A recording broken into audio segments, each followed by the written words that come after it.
দেশ ভালোভাবে চলুক, এখন সে যেই আসুক দেশের সরকার, আমি যে দল পছন্দ করি সেটা আমার ভেতরে ভেতরে থাকুক, আমি যে ভোট দিয়ে আসবো মন মতো যেন ভোট দিতে পারি, যেন জোরাজুরি করতে না হয় না এই যে ধানের শীষে বা নৌকায় ভোট দিতেই হবে।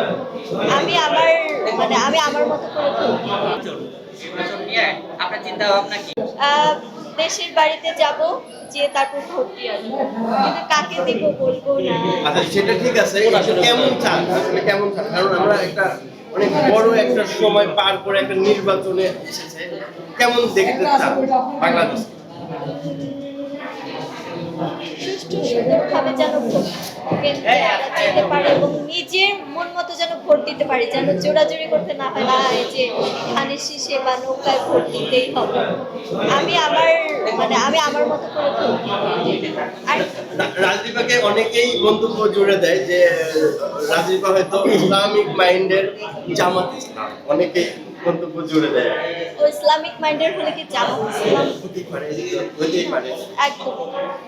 কিন্তু আপনি আমি ব্যাখ্যা আমি করেন। যে দলকে পছন্দ করি, কোনো দলের কথা বলবো না, যেহেতু আমরা আর্টিস্ট, তো আমাদের আর্টিস্টে আসলে দল নিয়ে কথা বলতে গেলে অনেক ঝামেলা ফেস করতে হয়েছে। আপনারা বরাবরই দেখেছেন আমাদের সিনিয়র নায়িকাদের উপর যে অত্যাচার করা হয়েছে, নায়িকাদের। সো আমি চাই না যে এরকম কোনো কিছু আমার সাথে হোক। আমি যে দল পছন্দ করি সেটা আমার ভেতরে ভেতরে থাকুক, আমি যে ভোট দিয়ে আসবো। শিল্পীদের আমি চাই দেশ ভালোভাবে চলুক, এখন সে যেই আসুক দেশের সরকার। শিল্পীদের রাজনীতি করা মানে সেই ব্যাপারটা কিভাবে দেখেন আপনি? আমার কাছে মনে হয় না, একটা সময় খুব ফিল ছিল যে আমি রাজনীতি করব, ছোটবেলা থেকেই ভাবতাম, কিন্তু যখন দেশের যে পরিস্থিতি দেখলাম আমার আসলে ভয় কাজ করে, আমি আর রাজনীতি করব না।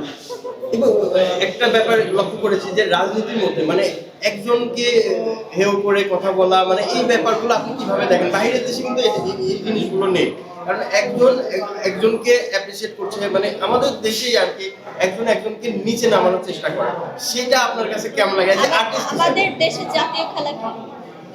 কাবাডি খেলা না? কাবাডি খেলার নিয়ম কি? একজন সামনে এগিয়ে যাবে, পেছন থেকে সবাই টেনে তুলবে, রাইট?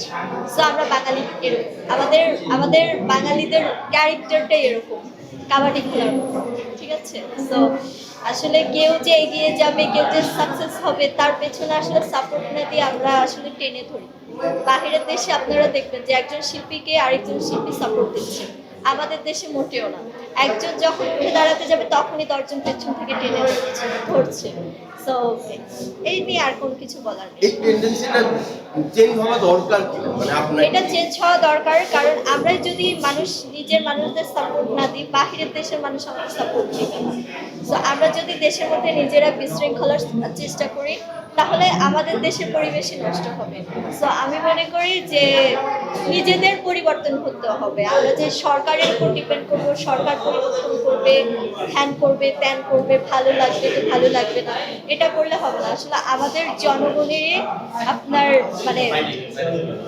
ভালোভাবে থাকতে হবে, ভালোভাবে চলতে হবে, নিজেকেও ভালোবাসতে হবে, দেশকেও ভালোবাসতে হবে এবং অন্যকে সম্মান করতে হবে। অন্যকে সম্মান করলে আমার মনে হয় যে নিজের পরিস্থিতি সমানভাবে আমরা দেশ এবং জনগণ সবভাবে ঠিকঠাক চালাতে পারবো।